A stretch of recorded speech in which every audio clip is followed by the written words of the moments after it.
You know the worst part? It wasn't the photo. It was that no one noticed I was gone. Not even once.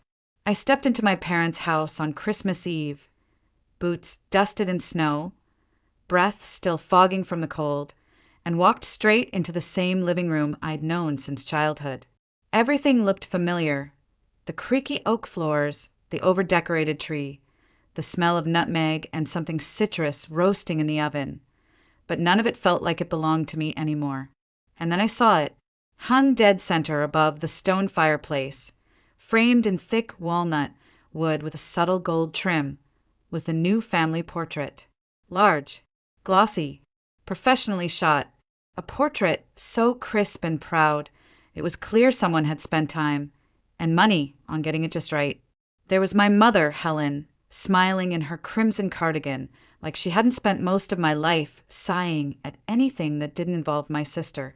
My father, Richard, with his stiff golf course grin, the one that always looks like it hurts to hold.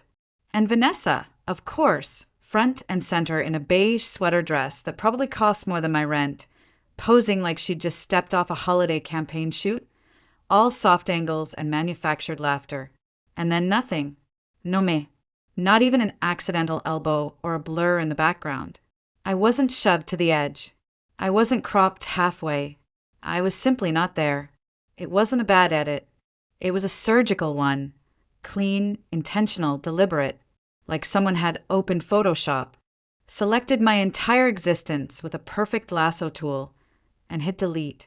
I stood there for maybe 5 seconds, just enough time for my stomach to tighten, but not enough for anyone to ask what was wrong. Or maybe they did notice and just didn't care. The silence was the same as always, warm, polite, and completely indifferent. Dinner's almost ready. My mom called from the kitchen, as if nothing had changed. I could smell rosemary and lemon, her signature holiday roast. For a second, it made my chest ache. I used to love that smell. Back when it meant comfort. Back when it meant home. I hung up my coat, muttered a quiet hello, and stepped into the kitchen. Vanessa was there, of course, swirling red wine in a glass like she was hosting a lifestyle segment on seasonal pairings.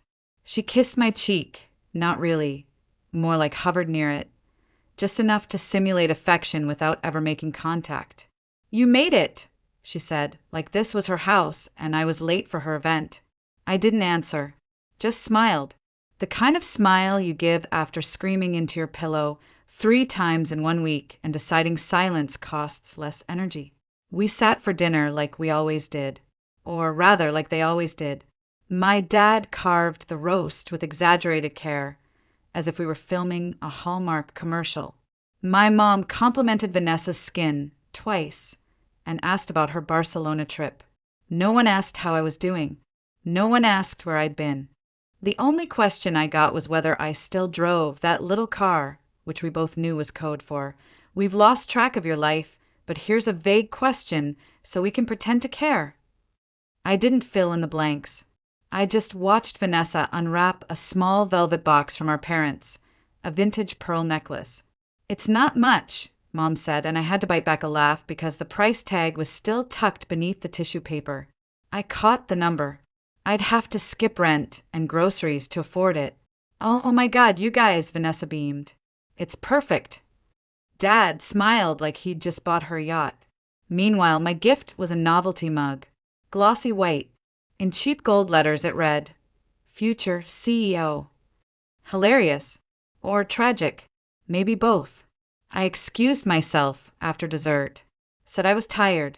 Mom offered me the guest room. Not my room. Not even your old room. Just the guest room.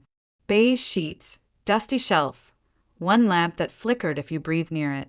I shut the door behind me, turned on the lamp, which, of course, flickered, and sat at the edge of the bed. That's when I pulled out the envelope. Thick ivory paper, sealed.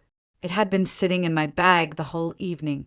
I had planned to wait until morning, until after stockings and cinnamon rolls and the performance. But after that photo, after seeing myself erased with such grace and precision, I changed my mind. They hadn't forgotten me. No, that would have been mercy. They had removed me, neatly, silently, like bad PR. Like a misstep they hoped no one would remember. Like I was an inconvenient truth better left out of the frame. I didn't sleep much that night. The guest bed creaked every time I turned. The mattress dipped slightly in the middle like it remembered other guests, but not me. I stared at the ceiling while the house settled into its nighttime routine. The familiar hum of the refrigerator downstairs, the occasional soft thud of pipes, and my father's snoring leaking faintly through the vents. Somewhere down the hall, Vanessa laughed.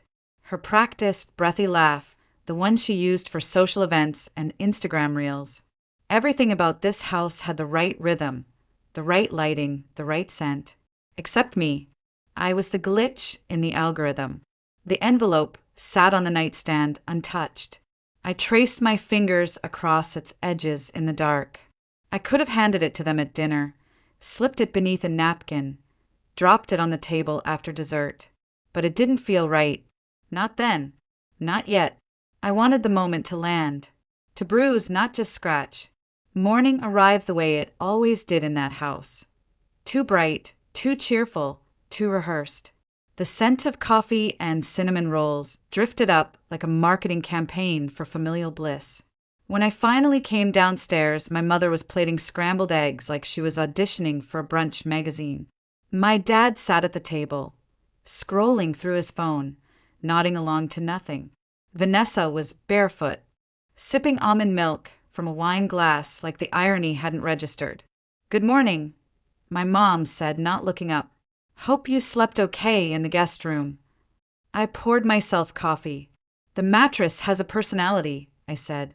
She laughed like I was joking. I wasn't. We sat and ate, and once again, everyone played their part. My dad mentioned golf. Vanessa talked about her upcoming trip to Barcelona, her third vacation this year. She said something about how lucky she was to have parents who supported her dreams. My mother dabbed the corner of her mouth with a linen napkin and said, "We just want the best for our girls." Girls. Plural. I nodded like a seat filler at an award show. No one asked what I was doing these days. No one asked where I lived. No one asked if I was okay. I let my thoughts wander. I remembered the morning I got my scholarship letter. Not a full ride, but enough. I'd sat at this very table, papers spread out, asking if they could help with the difference. Just a little. My mom had looked at me like I'd asked to borrow her wedding ring. My dad said, "It's just bad timing," and mentioned the bathroom remodel. The one with heated floors and a Bluetooth tub. 2 months later, Vanessa got a brand new car. White leather seats. Custom stereo. A bow on top. She cried when they handed her the keys. Called them the best parents in the world. I was standing next to the recycling bin holding a graduation card with a $20 bill inside. The card read, "You're going places." And you know what? I did. I went to college. I worked 3 jobs. I slept 4 hours a night. I graduated with honors. I moved to a new city. I started over. I didn't ask them for anything after that.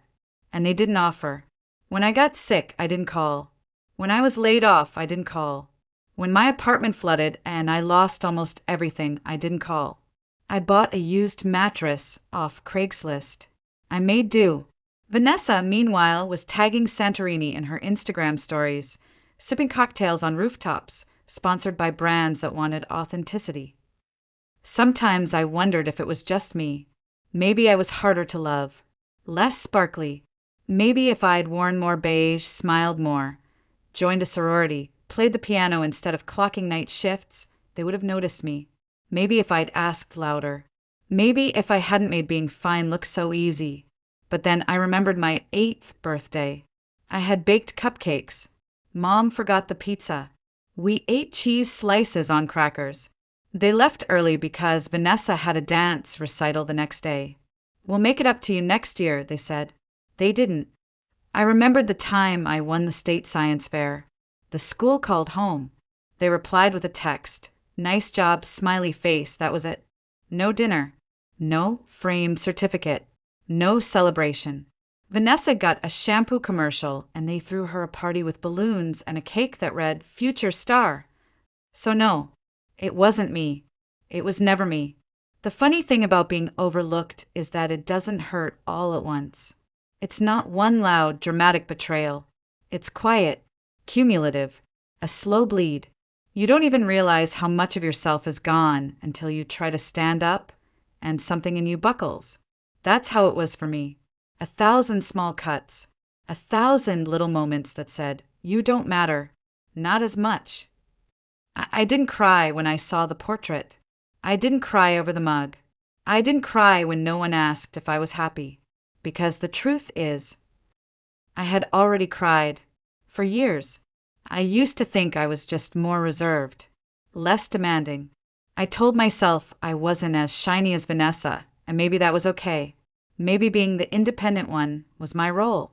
But even the most self-sufficient person still wants to be remembered, still wants to be chosen. Even just once. I remembered the winter I came down with bronchitis during finals week. I was coughing so hard I pulled a muscle in my side. I called home, not for money, just to hear my mom's voice. She said she was busy preparing for Vanessa's art show. "Call me next week, okay, honey?" That was it. No follow-up. No, "How are you feeling?" I went back to bed, feverish, alone, and told myself I was just being dramatic. When my apartment flooded 2 years ago, pipe burst in the ceiling, everything soaked. I texted my dad a photo of the damage. He replied, "Tough luck. Hope insurance helps." No offer, no check, no visit. I ended up sleeping on an air mattress for 3 months. Vanessa, meanwhile, had just posted a video tour of her new studio loft, "A gift from the universe," she captioned it, though the universe apparently wore my parents' faces. There was a time I thought maybe if I just achieved more, worked harder, earned more, smiled more, they'd notice. So I tried. God, I tried. Straight A's, internships, promotions. I kept showing up to holidays, birthdays, dinners, hoping one day someone would say, "We're proud of you." But the only thing I ever seemed to earn was space in the background. I remembered my high school graduation. Vanessa had a modeling gig that day. They left halfway through the ceremony. "You understand, right?" they said. "She's got momentum right now." I nodded.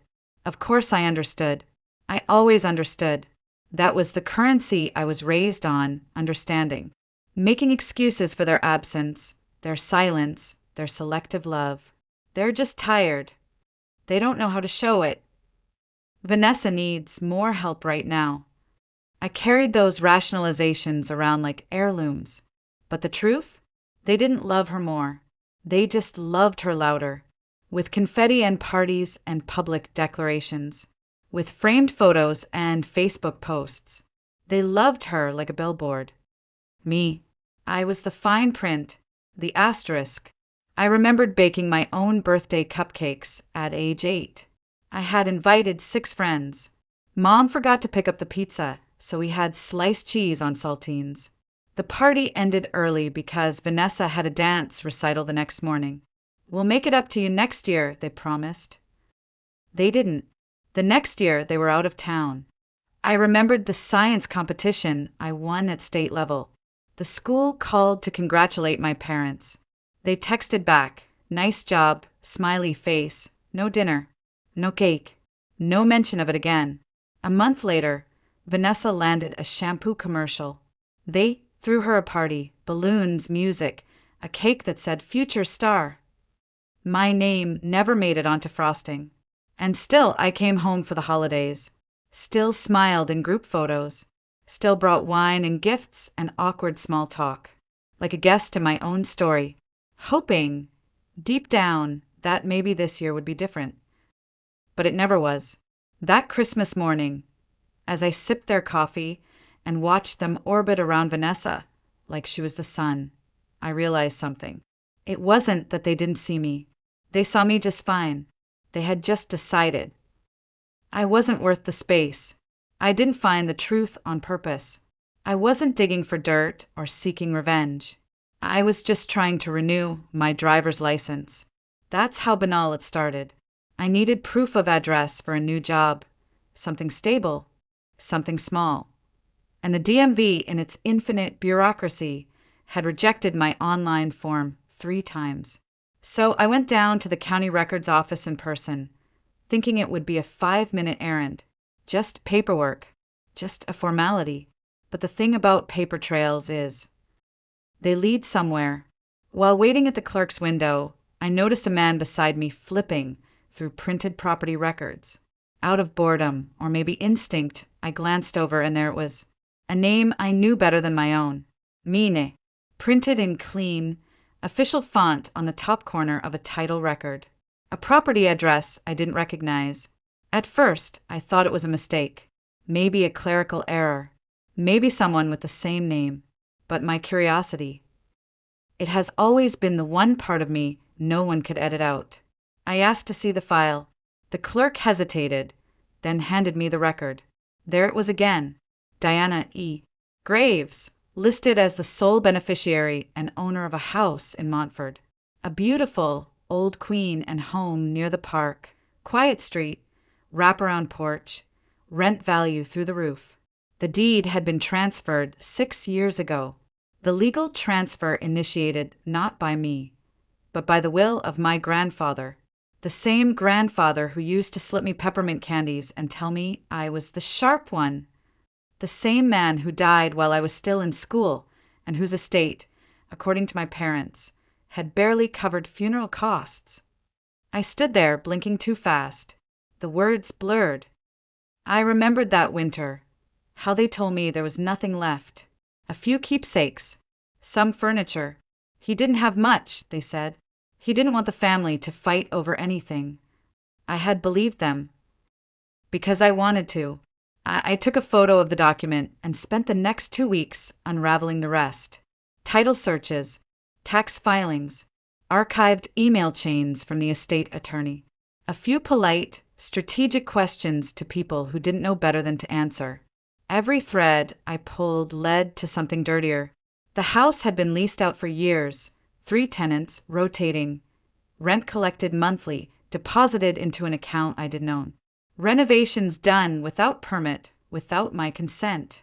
Paperwork filed under a business name that linked back to my father. All under the quiet assumption that I would never find out. I didn't confront them right away. I let it sit, let it breathe. Let the truth stretch itself out across my spine like armor. There was a strange calm that came with it, like surfacing from deep water and realizing how long you've been holding your breath. They hadn't just excluded me. They had used me, my name, my silence, my trust, my legal right. The most painful part wasn't the theft. It was the choreography, the ease with which they moved around me, through me, without ever considering that I might matter. It was never forgetfulness. It was strategy. They had written me out of the will not by law, but by action. And they had done it with such confidence. Like I'd never be anything more than a background blur. But I was done being silent, done being polite. I wasn't angry. Not yet. That would come later. First came something cleaner, sharper, something close to justice. So I printed everything, made copies, consulted a lawyer, quietly, had the documents reviewed, notarized, confirmed. The will was airtight. The inheritance was real. The fraud was real. And so was the reckoning. The envelope sat in my bag all Christmas Eve. I could feel its weight whenever I moved. It wasn't vengeance. It was truth. And truth, I've learned, is heavier than people think. Truth doesn't shout. It doesn't chase. It waits. And then it lands. They didn't notice the envelope right away. Of course they didn't. It was just sitting there on the edge of the table, nestled between a coffee mug with a peppermint candy cane and a crumpled ball of wrapping paper from Vanessa's latest unwrapping moment. It didn't sparkle. It didn't shout. It was just thick ivory paper, sealed with a quiet kind of authority, the kind no one respects until it's already too late. I had placed it there deliberately. After breakfast, after Vanessa opened a box containing designer sunglasses, so rare they weren't even in stores yet, After my dad chuckled like he'd just pulled off an insider trade, and my mom dabbed tears from her eyes. We just wanted to surprise her. I stood up, walked to the coat rack, and pulled the envelope from my pocket. No big speech. No drumroll. Just a single line. This is from me. They barely looked. You didn't have to get us anything, my dad said, half laughing, like he expected a joke inside.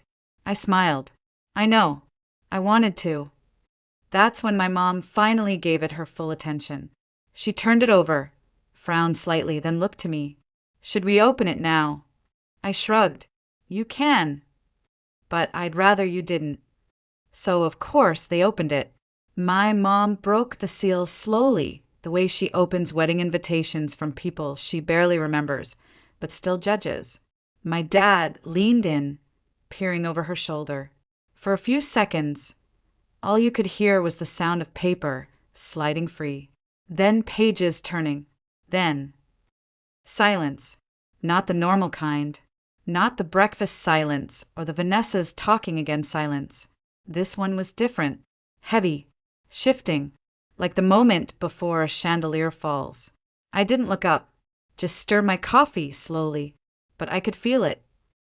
The change in air, the pause, the tightening in my father's chest, the way my mother blinked too much, too fast, flipping to the second page, then the third, as if she could flip her way out of it.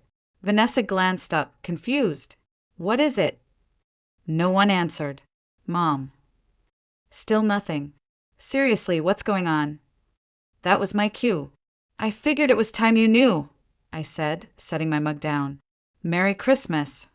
My mom looked up, her voice flat. What is this? A copy of Grandpa's will, I said. Calm, controlled. She blinked. We've seen the will. We handled the estate. No, I replied. You handled what you told me was the estate. You never showed me the full will. Just said there were a few keepsakes. That everything went to expenses. I turned toward my dad. That version conveniently left out the property in Montford. You know, the one you've been collecting rent from for 6 years. He dropped the papers like they'd burned his hands. Where did you get this? He asked, voice low. Oh, you know. Public records, title searches, archived emails, a very patient lawyer. I smiled. Turns out the truth isn't that hard to find. Just has to matter to someone. Vanessa stood, confused but rising to defend her turf. Wait, what property? The one by the park, I said. The one you used for that photo shoot last year. Remember? The front porch shot with the pumpkin latte. Her mouth opened, then closed. My mom was already backpedaling. Sweetheart, this isn't what it looks like. That's funny, I said, because it looks a lot like you used my name, my inheritance, and my legal rights to fund your lifestyle while telling me there was nothing left for me. It wasn't like that, she said too quickly. It was complicated. It wasn't, I replied. The will is clear. The house was left to me. Sole beneficiary. Full title transfer. Which means all that rent you collected. Stolen. All those renovations. Unauthorized. My dad rubbed his temples like the truth gave him migraines. I hoped it did. You wouldn't understand, he muttered. You're always so dramatic. That made me laugh. Right. I'm dramatic. You edited me out of a family portrait and committed inheritance fraud. But sure, let's talk about my tone. Vanessa looked like she was still buffering. That house paid for my tuition, she snapped. I know, I said. And the car. And the Mexico trip. And probably that handbag you love so much. That's not fair, she shouted. You never asked for help. You never needed anything. No, I said quietly. I was told there was nothing to ask for, because you made sure I believed that. My mother's voice softened, slipping into that boutique customer service tone she used when returning sweaters. We just didn't think you'd want the responsibility. You were always busy, so far away. I was far away, I said, because you made it clear I didn't belong here. My father pushed his chair back. You need to calm down. And you, I said, turning to him. Need a lawyer. He froze. I'm not suing, I added. Not yet, but I've reclaimed legal ownership. The tenants have been notified. Rent will now be paid to me. Your access is revoked. My mother looked like she might cry, but that house is our income. We depend on it. I tilted my head. Then maybe, I said, you shouldn't have stolen it.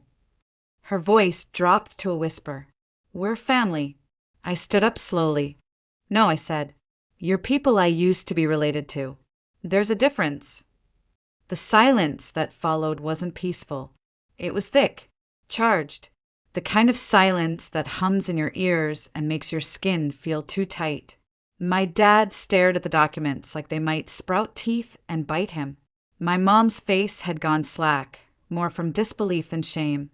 And Vanessa looked like someone had yanked the foundation out from under her, but she was still waiting to fall. I picked up my coat. Wait, my mother said, standing suddenly. Can't we at least talk about this? I paused. You just did, I said. For years. Every time you made a decision without me. Every time you left me out. Every time you told me I'd understand someday. I looked her in the eye. I do now. My father stood too, chair scraping against the floor. If you walk out now, don't bother coming back. That stopped me. Just for a second. I turned to face him fully, met his gaze with a steadiness he didn't expect. I think, I said, that's the first thing we've ever agreed on. My mom gasped softly. Vanessa stepped back like she couldn't believe I was actually doing this.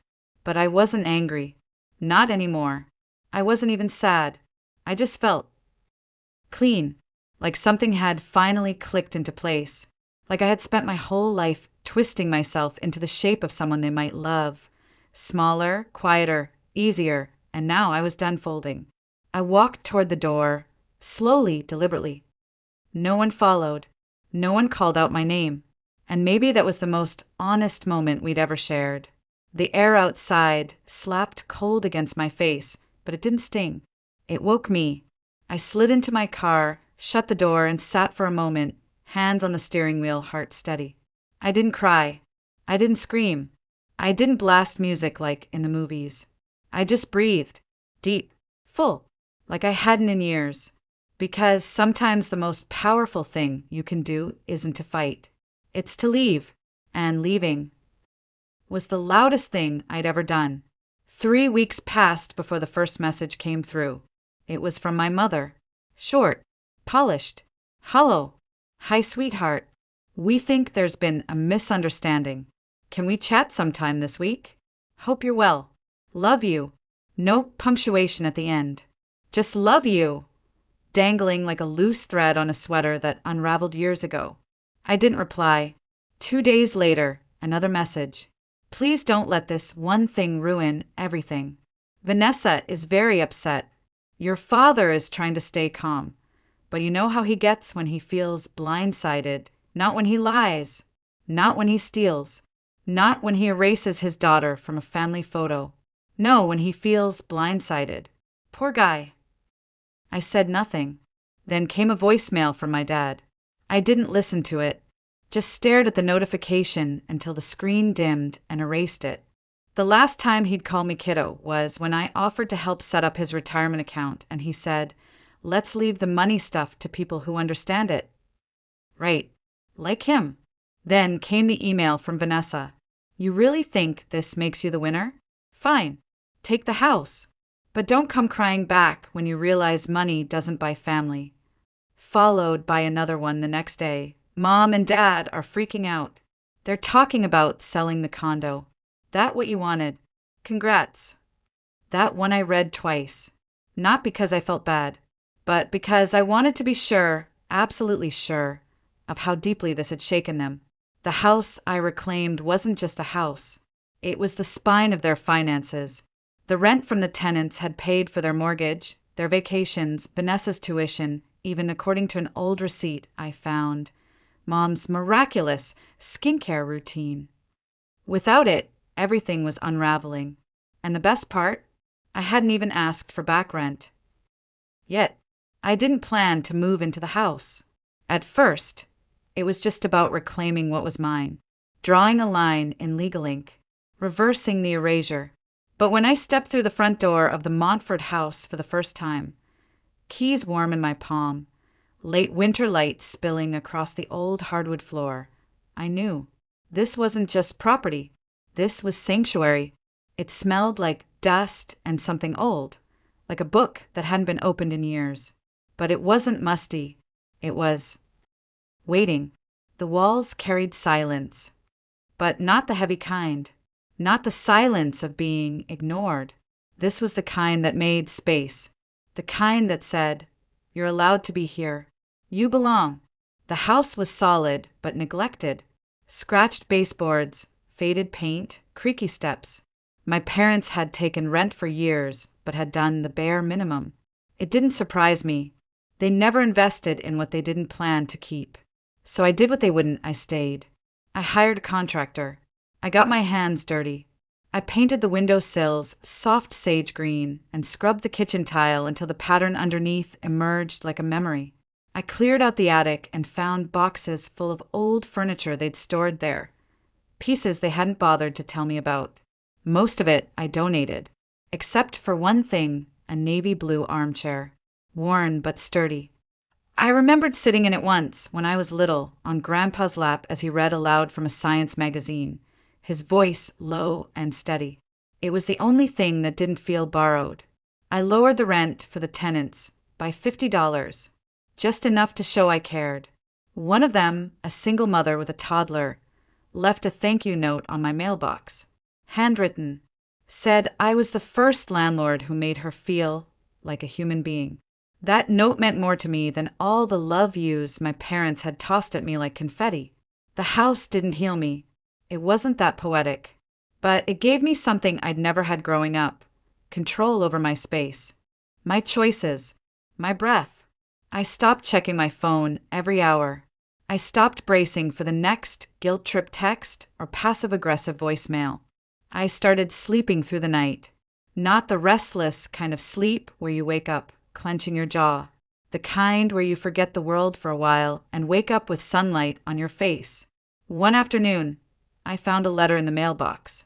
Real paper. My mother's handwriting on the front.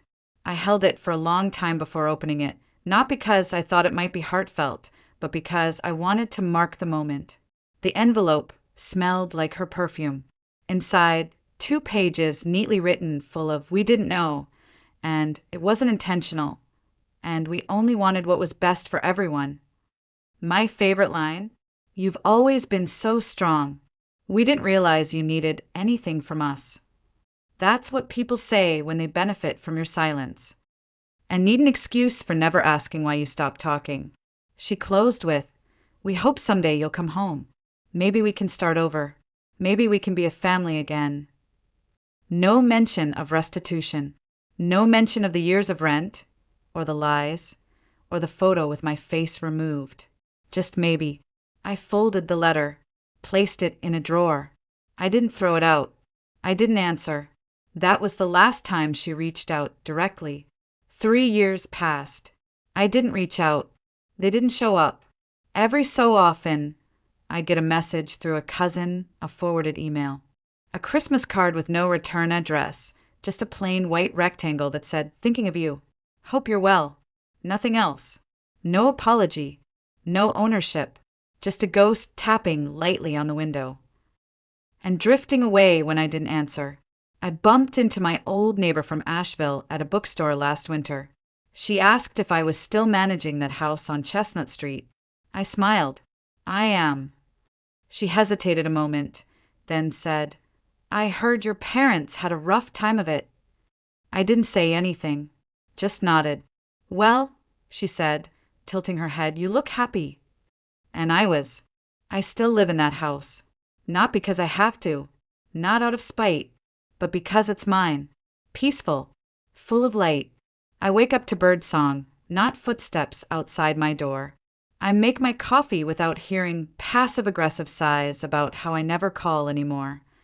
I rebuilt the backyard garden, painted the front steps. The windowsills are now full of plants that thrive on sunlight and low expectations. Just like me. There's a photo on my mantle. Just one. It's me, standing in front of the house holding the keys. I'm smiling, not the kind I used to wear like a mask, but the quiet kind. The kind that says I'm here. I made it. No one else is in the shot. No one needed to be. It's my favorite photo, because no one had to crop anyone out. I used to wonder what closure would feel like. If it would come in the form of a dramatic apology or some grand gesture that made up for all the birthdays, the awards, the missed chances. But closure, I've learned, doesn't always knock. Sometimes. You build it, brick by brick, silence by silence, breath by breath. I'm not angry anymore. I don't replay the conversations in my head. I don't imagine them begging for forgiveness or knocking on my door with tears in their eyes. I don't need that. I already have what they never gave me. My name. On something permanent. My place. In the world. My story. Told in my own voice. I used to believe that if I just tried hard enough, earned enough, loved enough, maybe one day they'd love me like they loved her. But love, the kind that matters, isn't something you audition for. It isn't something you buy with good behavior and silence. It's something you're given freely, or not at all. What they gave me was conditional. What I gave myself was everything else. So no, I don't miss them. I don't want to go back. I don't wait for the phone to ring. I have a front porch that catches the morning sun, a blue armchair that fits just right, a garden that blooms quietly, stubbornly with no audience, and a life finally lived in full color, no cropping required,